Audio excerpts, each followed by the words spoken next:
So this morning I have the pleasure of being joined by Breandan Ward. Breandan is joining us as part of this series of podcasts that myself and my colleague Kevin Kelly are doing, having a chat with different service users of NCBI.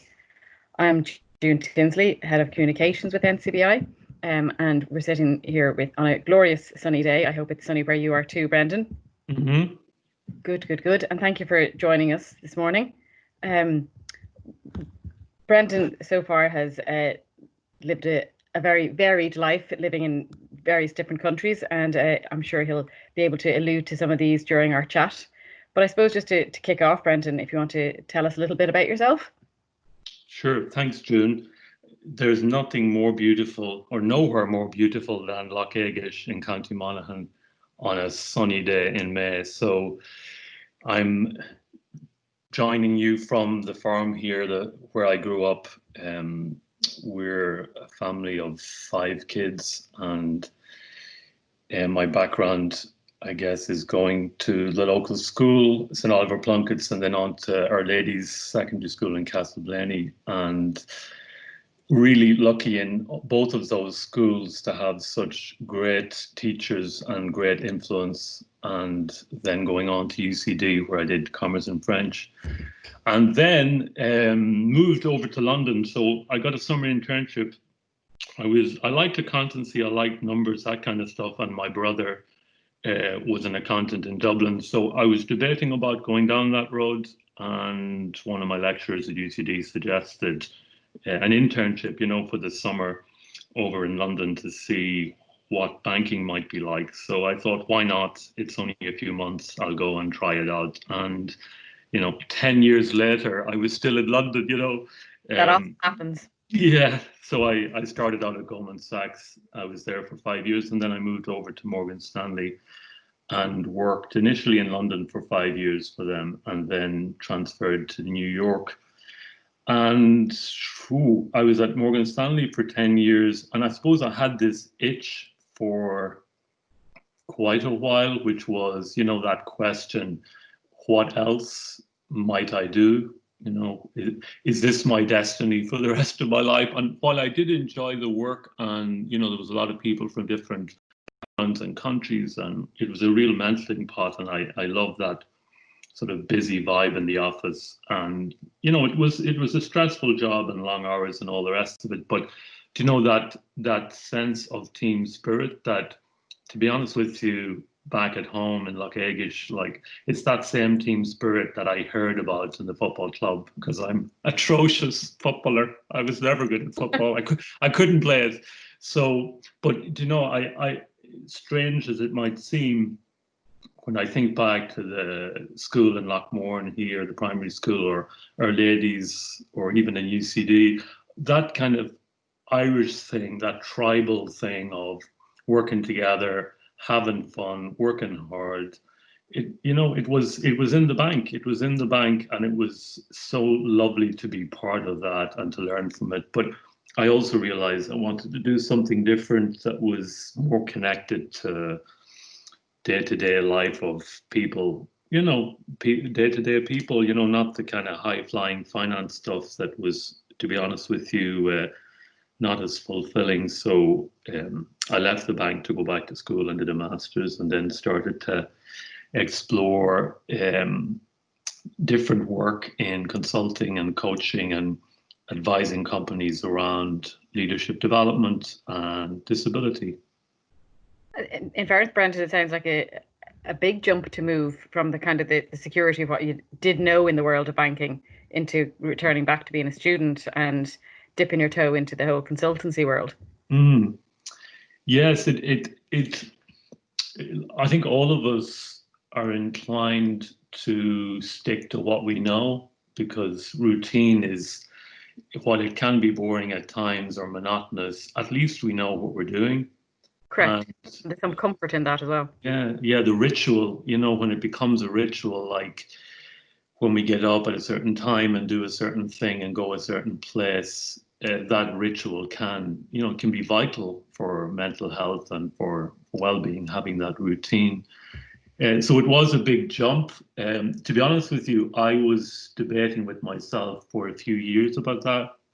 And I got to the stage where I realized I am never going to, I'm never going to, I'm never going to come up with this really smooth, easy transition, because that's what I wanted. I wanted to have figured out a job somewhere else, maybe in an NGO or a nonprofit or some mission-driven organization.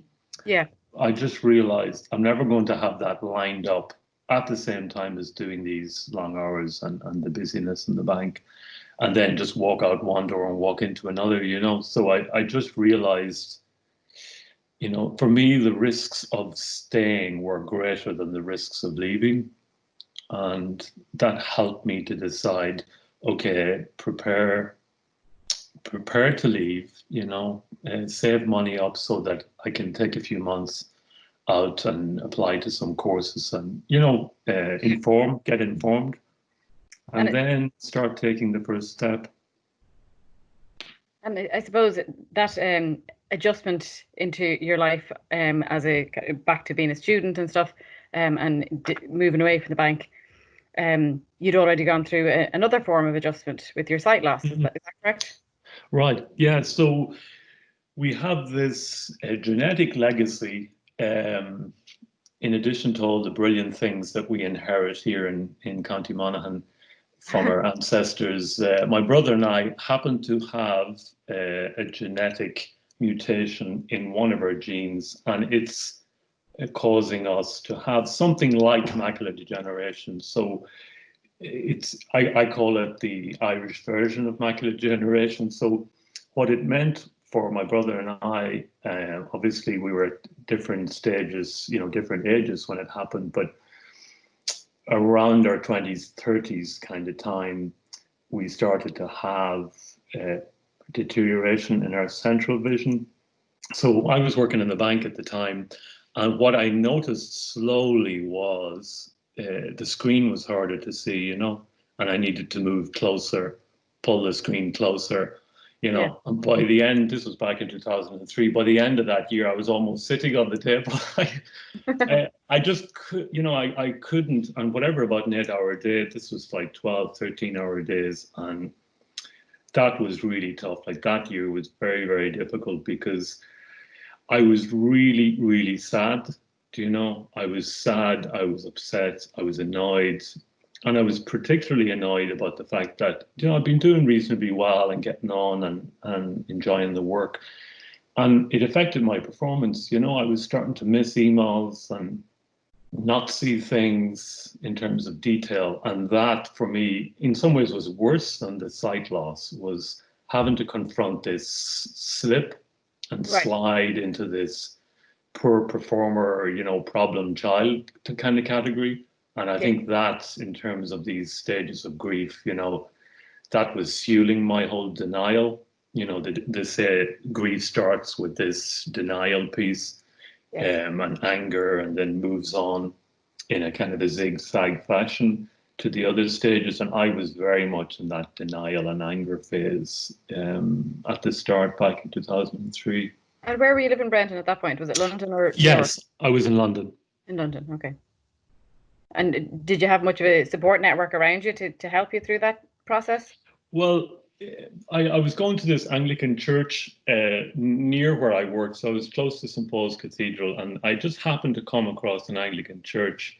Now, I love music. We played Irish music here locally in the parish and involved in music at the church. So I love that music, the sort of organ music and choirs and all that kind of stuff. So it led me to scout about different churches in London. And I don't mean to sound, when people hear someone saying they're going to churches, they might say, either isn't that the good fella, or isn't he a shocking holy Joe? But I really, when I was there on my own without the extended family and friends it was somewhere to go on a Sunday morning, somewhere that was familiar in terms of content. And, you might get a good sermon. Or what happened to me was I ended up making lots of friends in this small church. And I actually thought it was a Roman Catholic church because they were ringing the bells.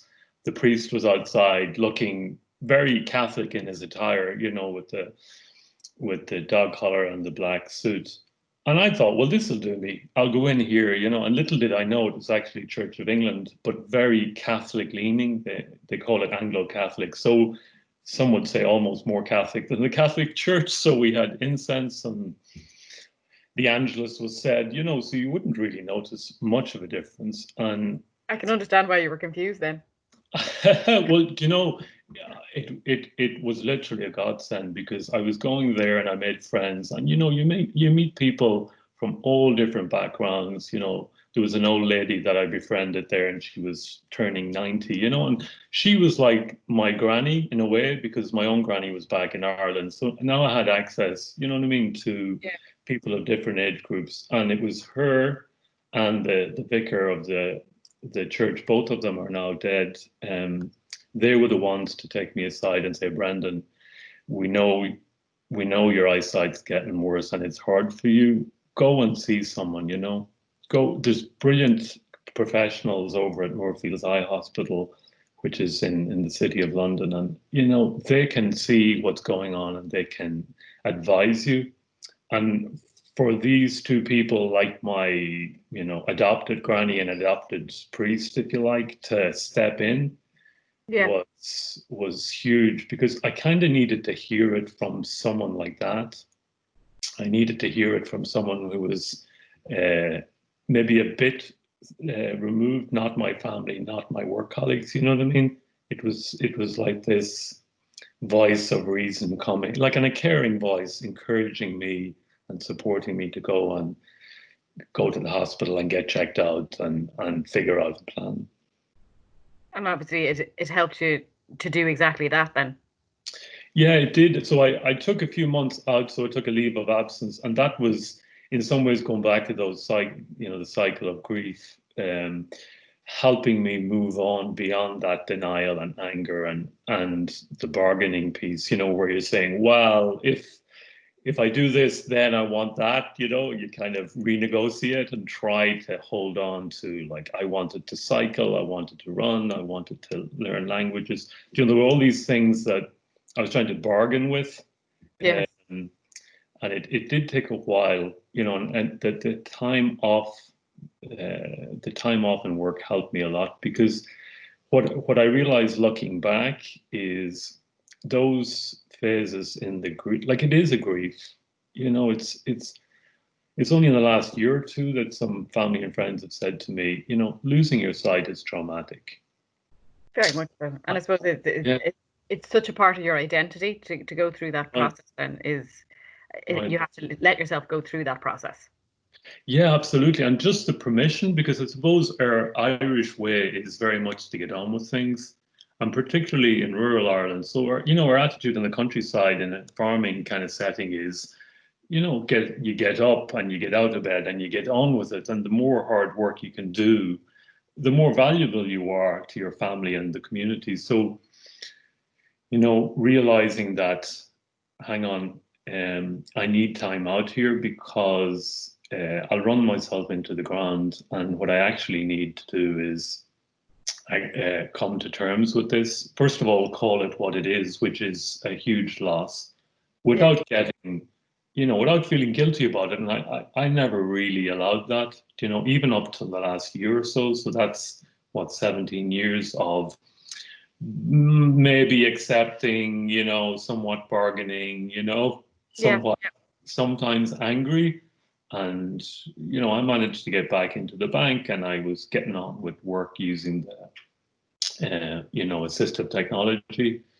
And, I moved to New York and worked at Morgan Stanley there. I was able to go running and just come up, like adapt like my brother does and so many others. You figure a way eventually to do what you still can, to do what you still can. And what I've realized in those phases, they're not linear. You go forward, you come back, you go over and back through all those stages of grief. And, eventually a place of acceptance and meaning is at the end of that road. And I think that's the thing that I only really learned in the last year, because my sight continued to deteriorate ever so slightly. And in the last year after I finished the master's and I was back at home in Ireland and also in London, a lot of that stuff caught up on me. And Breandan, what level of vision do you have now? Ooh, that's a good question. I haven't a clue. Well, I don't mean to sound flippant, but I'm so used to seeing what I can see that it's hard for me to imagine, what is it that I can see. So I suppose when you start losing your sight initially, you're starting from a place of having something and then losing. Yeah. So it feels like, oh God, I can't get on the bike anymore. So I can't cycle anymore on my own. So that's such a kick in the teeth, or I can't go running easily on my own. And no more races on my own really either. So from that position of having something to losing it, it seems huge, and it is huge. Yeah. When you get to the other side and kind of settle with that reality, you start to notice, hang on a sec, but yeah, I know I can't do A, B, and C, but here's D, E, and F that I would never have thought of, and that's not to, not to whitewash the whole experience of loss and the pain of that. Like, it's absolutely necessary to go through that process and get support. There's also this other world that you enter that's full of new things that we might never have encountered had we not gone through sight loss. Correct. And I suppose, as you say, it's really trying to get yourself to reframe things and move to a place of acceptance and adjustment. And everyone, of course, is at a different point on that journey. Right. And that word, I feel for us in Ireland, and I know I've been away out of the country for the guts of 20 years, so I'm not trying to patronize or talk down as if I know anything, but just my own sense of things is we have this strong sense of guilt in our culture, and it comes from all sorts of places. And, guilt is appropriate for certain things. One of my friends in the States calls it guilt's like a messenger. The messenger comes to deliver a message, and then you take the message and you say goodbye. So guilt has a function if we do something we shouldn't have, if we didn't show up as completely and fully as we would like, then, it's good to reflect. But when it comes to things like sight loss or any loss, because life in some ways is just a series of losses of one kind or another, feeling guilty about needing help, needing support, deserving support, I think that is an awful trap. It's an awful trap, and I think all fall into it as Irish people, simply because we have this legacy in our culture. And it's taken me a long time to get my head around this whole thing about nurture. We need to identify the supports to nurture us. Yes. And it's true for blind people and people with sight loss, and it's true for everybody. There's people and there's jobs and there's companies that are depleting us, or we experience them in a depleting way. So after, there's people, colleagues or friends of mine who've worked in companies of different descriptions and organizations, and, they've had a horrible experience going through sight loss with their employer, because they've been essentially kind of bullied and targeted and kind of pushed out. And, when I talk about these things, in disability discussions with folks, it really comes back to this depletion. There are people and organizations and situations that just deplete us. And if you're going through a loss or a health condition or any kind of trouble, as we call it, we need to turn down the volume on depleting things. And we not only need to, we deserve to, and that's not being prideful or egoic, True. Anyone who's going through a loss deserves to turn down the volume on depletion and turn up the volume on nurturing. So get rid of those people, get rid of those situations, leave that company and find the people. And sometimes it's outside your nuclear family, and that's hard to realize that. It's hard to find home is not a heaven when it comes to certain situations. And the answer I would say is go and find the help, because at the NCBI and elsewhere, there is a lot of support available. They're not perfect. Nothing is perfect, but at least they understand where you're coming from, or they'll listen, and we can work in partnership to get some of that nurturing support that we need. Very, very true. And I suppose it goes back to your point there that the culture of Ireland is often the case that if you're asked for help, it's seen as a sign of weakness, and that can do ourselves absolutely no favour in terms of our own personal growth. Then that comes with that. Yeah, and I was NCBI has been a great help to me. So I was back home for a few months last year, and I was struggling, frankly. I'd been getting on fine.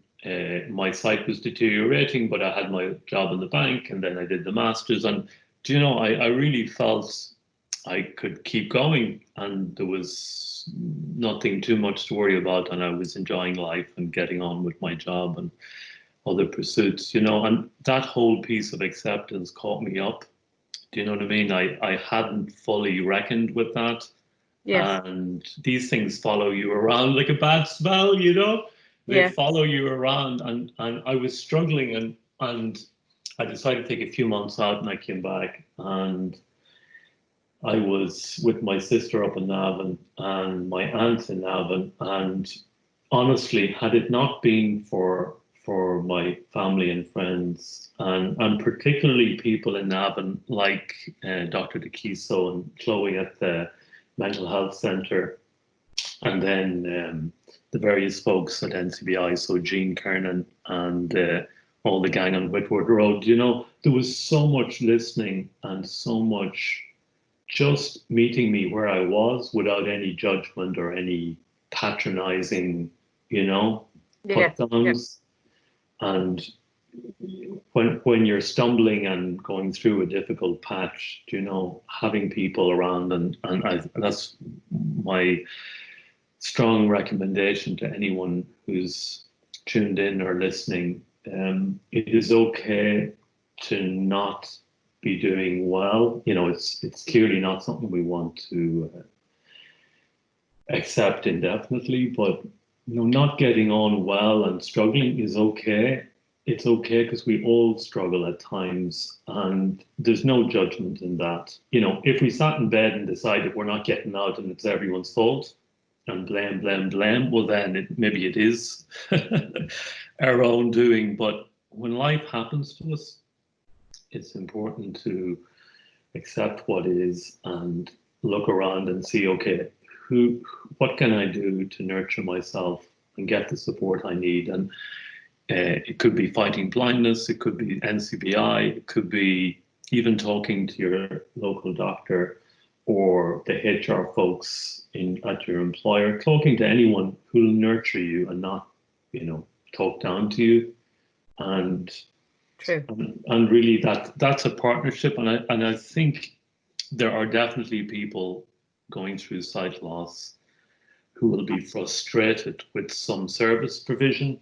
And I've been frustrated with some service provision myself, and what I realize is no one has all the answers, no one has all the answers. If we go to the NCBI and knock on the door and what we get isn't exactly what we need, don't slam the door or throw a stone through the window. The NCBI, from my perspective, is there to help.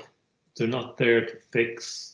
NCBI can't fix us, and our doctors can't fix us necessarily, or our families can't fix us. Like, expecting other people to fix us it's it's just going to lead us to annoyance and frustration. And what I've tried to do and encourage employers when I'm doing some consulting work with them is, how do we get to a place of partnership where we don't talk down to people or patronize them or say the poor creator isn't the poor old devil doing his best, he's blind. Like that kind of language it's not helpful. Like we need to get out of our own way, ask questions, ask people what they need, what would be helpful, listen to them. And then once we've asked them and we've listened to them, come up with a response that is helpful, is genuinely helpful. And are you getting positive feedback from employers when that's been raised to them, that they need to change their language, they need to change their mindset to one of greater understanding and empathy? Yes, and you know what, Jude, I can imagine people are thinking about similar conversations they've had around anything like, if you have a health condition and you need an accommodation at work, or you have a disability, or you have a bereavement in the family and you need some time, or you need to care for someone at home. Like all of these are scenarios where we need, you could call it accommodation, or you could call it accessibility. It is accessibility. All of these things are, how does the organization adapt and respond to the needs of its employees? And my chief concern is that yes is an easy word to say. It's easy to say yes. It's much harder to do yes. Yes, the follow through that actually is the proof in the pudding, really, at the end of the day, isn't it? Yeah. And there's a brilliant quote. They were telling us about it at NYU when I was over there doing the masters. What you do speaks so loudly that I can't hear what you say. And it's just a brilliant one because it's emphasizing the problem with hot air and how, yes, and aren't we all diverse and inclusive and all the rest of it? Aren't we brilliant, clapping ourselves on the back? How, I hate to use the word fake, but a lot of that can be skin deep. Very true. Because when push comes to shove, and that's really where in our communities, in our organizations, our parishes, football clubs, employers, wherever we show up in some capacity, talk is cheap. If we really mean that everyone's included and welcome, then that has to go much further than words. And particularly during Corona, because Corona is revealing an awful lot of truths that have been somewhat hidden up till now. And it's true in community and voluntary sector, in private sector, even in our families and local villages and towns. It's easy to say things when times are good, and it's easy to say that we care about diversity and inclusion and the needy and all the rest of it. But when the tide goes out with Corona, what are we doing? And I hope that doesn't sound preachy because I'm also asking myself the same question. So no, it's a very different question. I suppose, drawing on your experience of living in different cities and the issue of accessibility from a physical built environment perspective, which of those cities, in your opinion, would be the most accessible that you've lived in, from a perspective of someone living with sight loss? I'm going to get in trouble for answering that question. Your own opinion. You can't get in trouble. It's okay. in my humble opinion, I don't have huge experience of Dublin since my sight deteriorated. I was there at UCD and was able to cycle, and it was all very manageable. And I suppose I was in London for 10 years and then in New York for 7 years after it. And what I noticed different between, let's call it the US and Europe, to make it a bit more general, there's something, there's a presumption of familiarity, I feel, here. When you walk down the street in Ireland, You can talk to someone who's a stranger. And we don't really have that sense of stranger with a capital S, you know? Like it's not unusual to break into conversation with someone at a bus stop, or if I'm using a white cane in Dublin, it's not unusual for someone to come up to me and say, "Do you need a hand? Are you all right?" Yes. Now, for some white cane users, that is very frustrating because understandably, they can feel it's patronizing or demeaning. Um, and other people feel it's helpful, So everyone's got their own kind of reaction to that kind of help. But the point I'm making about that Irish environment is I generally find that Irish people, we in Ireland, that's a better way to put it, we in Ireland feel a greater degree of responsibility for each other than is true in, let's say, in the US, and that's just my experience. And I've also found it very similar in London, and that's surprising, because London's 9 million people, much bigger, much more impersonal. And if I'm going about on the tube or going to a meeting or whatever, I'm amazed how many people stop during rush hour to ask if I need help, And it's very like that. Now, I know we are getting busier, and I know that there are horrible stories of people with wheelchairs and people with guide dogs getting mowed down and pushed out of I'm not making a sweeping statement here, but if I was to compare my experience in Ireland and the UK to that in the US, I think people in the US, particularly New York, people are very busy. They're under a lot of pressure. They're working long hours. They're very stressed. They don't have healthcare like we have as part of our taxes. They don't have third level education that's affordable in the same way that we have. I suppose more affordable, let's say.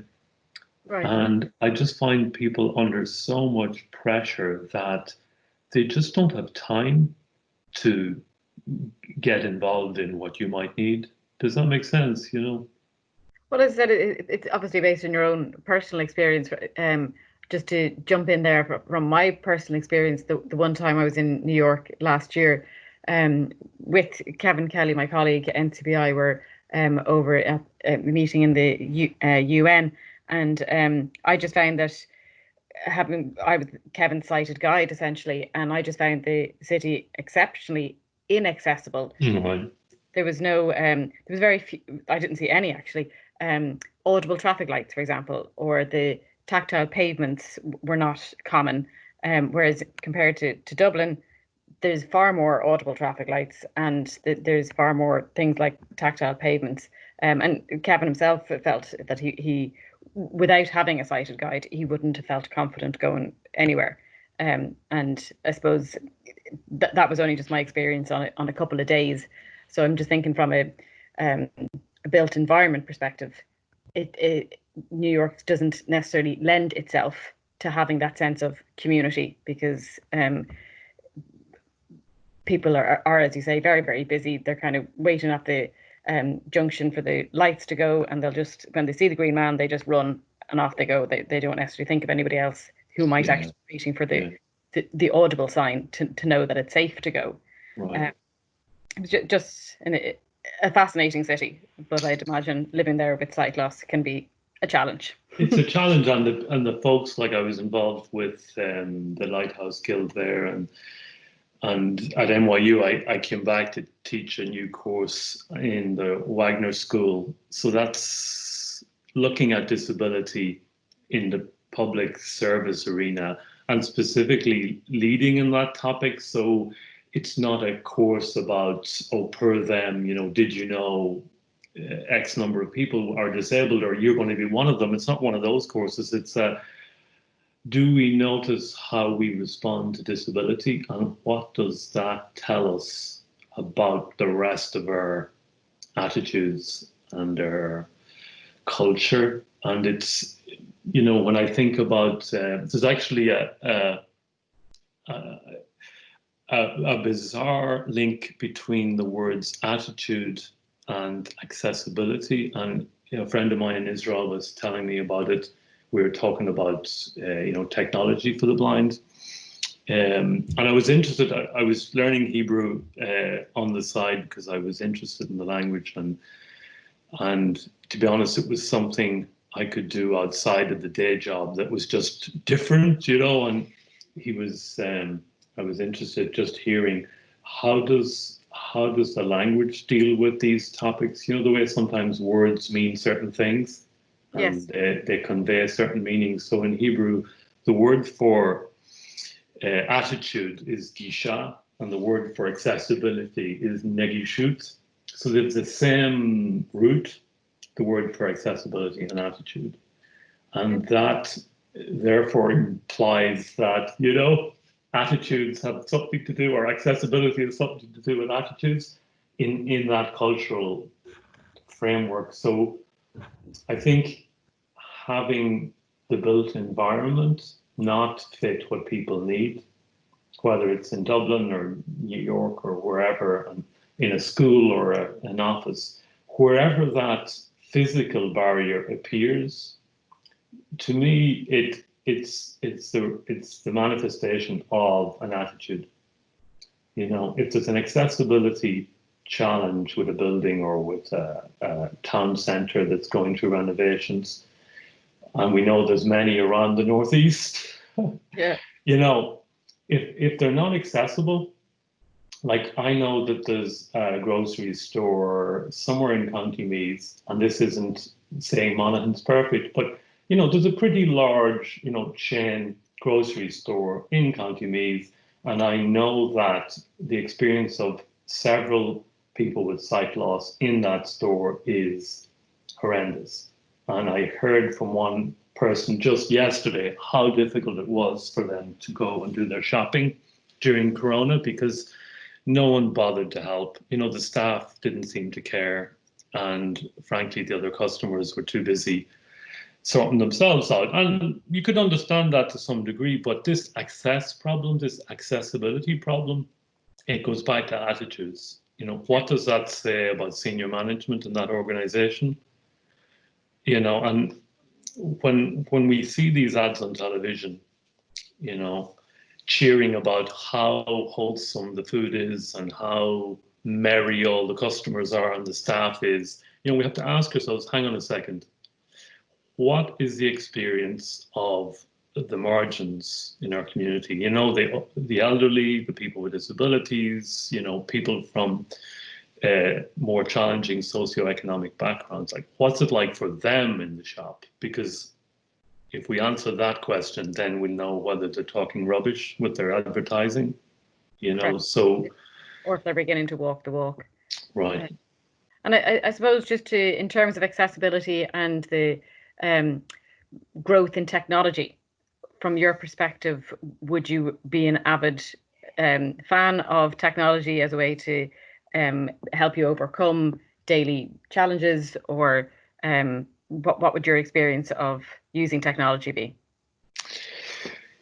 We are so lucky, June. We are so lucky to be living now. My brother often says this, like if we were 100 years ago, and could easily have happened, right? We could have easily been around 100 years ago, and what would there be?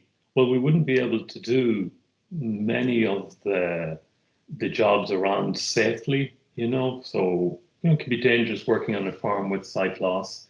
It's impossible to go through a curriculum in a classroom with hard copy books and correct homework and that. So you couldn't be a farmer safely. You couldn't be a teacher. You couldn't. So, if you wanted to go on to be a priest, well, how do you read how are you going to get the New Testament in Braille? Like, where is that coming from?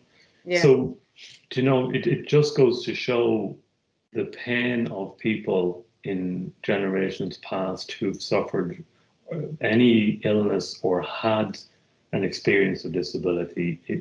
All of that pain has happened in history, and now is there a chance with technology and the the strides that Microsoft and Google and Apple and all the others are taking with technology is just incredible. You know, I'm sitting here at an iMac, which has got built-in screen reader and magnification, and I can sit down at any Apple Mac computer and turn it on and start going.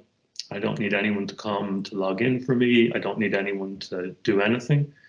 And even compared to 20 years ago, that is radical. So I think I'd shout out to the NCBI labs and those podcasts and YouTube videos. There's a great resource that the team has put together there, and it's constantly changing. So we're all learning in this, you know, and it can be hard to learn these new things, but there's a great team of people there ready to help. And I've definitely benefited from support in the different places as I've gone along, you know, learning new tricks and learning new tools. So for anyone who's at home thinking, oh, I just can't do emails, or, you know, smartphones are a disaster, there will be someone who can help. You know, smartphones are absolutely usable.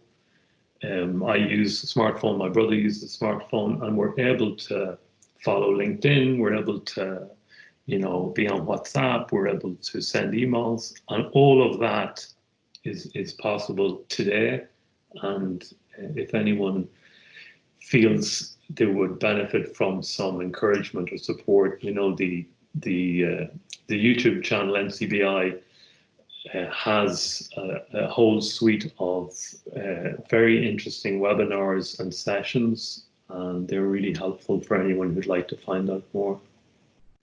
Thanks very much for the promotion. Saves me having to do it.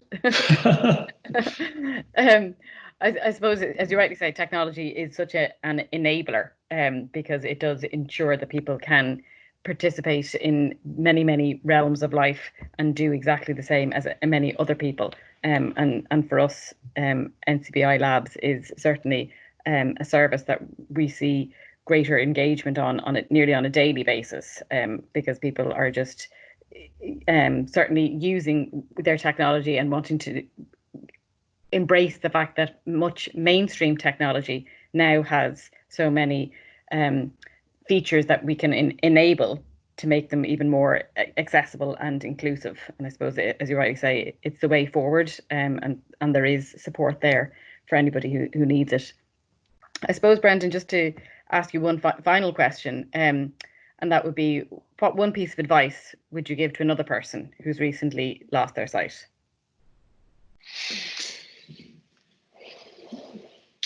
That is a big question. I think the advice I would give is the nurturing and depletion advice from before that I mentioned. So yes. I think of it like it's true of anyone in general, and companies and employers and all the rest. You know, we go through choppy waters, and we often don't have a choice. Sometimes we do, and we choose, you know, make a bad turn, and the next thing we're in on the rough seas, and we're beating ourselves up for making a bad move there. But, you know, whether we chose it, or in this case with sight loss, clearly we don't choose it necessarily. It happens. We're being dragged into the rough seas, whether we like it or not. And, you know, just thinking about that analogy, rocking the boat more, or, you know, putting a hole in the boat, or throwing an oar over the side, any of those things will take away from our ability to get through it. So anything that depletes us, you know, so it might be friends that we've had for years that just can't really handle our diagnosis, you know, and it could be a family member. It could, you know, and anything that isn't helping us or serving us is like a hole in our boat. And yes, we need to compassionately and kindly distance ourselves from those people, those places, those inputs, because all they're doing is letting water into our boat. And we could manage to bucket out the water in a calm can't see. But when there's rough seas and waves and we're being sloshed around all over the place, we simply cannot waste any energy on depleting things. And instead, we need to be getting more help. So get more people who help row and get someone who can help navigate and get, so seek out the support. It is there, hopefully in your family and circle of friends. And beyond that, your employer, support organizations like the NCBI. And there's an awful lot of support out there. And it might be that you have to go to people instead of friends or instead of family. And that's okay. But make sure, given the rough seas are uncontrollable and we have to go through it, we can get through it if we identify the people and the things that are holding us back and annoying us and depleting us, and compassionately move them out of the way, get rid of them, and in other words, not expose ourselves to them, spend less time with that friend who's taking you down, or just don't call that aunt who's, moaning and groaning on the phone. It's really not helping. No, So exactly. Not it helping. is, and giving ourselves permission, and that's going back to our own kind of culture. I don't think personally it is at all prideful to say, hey, I'm down. I'm down. I need help. That over there isn't helping me. I will compassionately and kindly keep away from that thing that's not helping me. And I will go and ask the people who can help me, and they'll help me steady my boat and get me through these rough seas. And so many of us are on this same journey together. So the people, there's people blinder than me who are up ahead of me, and I look at them as a model to follow. They're still there, they're still going. Let me ask for their help and advice, and let me follow their example and look behind and see who's coming after that needs a hand. And it's by virtue of us all doing that with each other that we all get through the rough seas. Good advice indeed. And I suppose if anyone is listening to and is querying where they can get help outside their family and friends, the NCBI helpline is 1850 33 43 53, and it's open Monday to Friday, 8 a.m. to 8 p.m. And feel free to ask any queries that you may have there, and we can certainly try and help as much as we can. Listen, Brent, I just want to say thank you very much for having this chat with us. Thoroughly enjoyed it, and I wish you all the very best up in Monaghan and when you head back to New York. And thank you very much for your time. Pleasure. Thanks very much, Jim. Take care.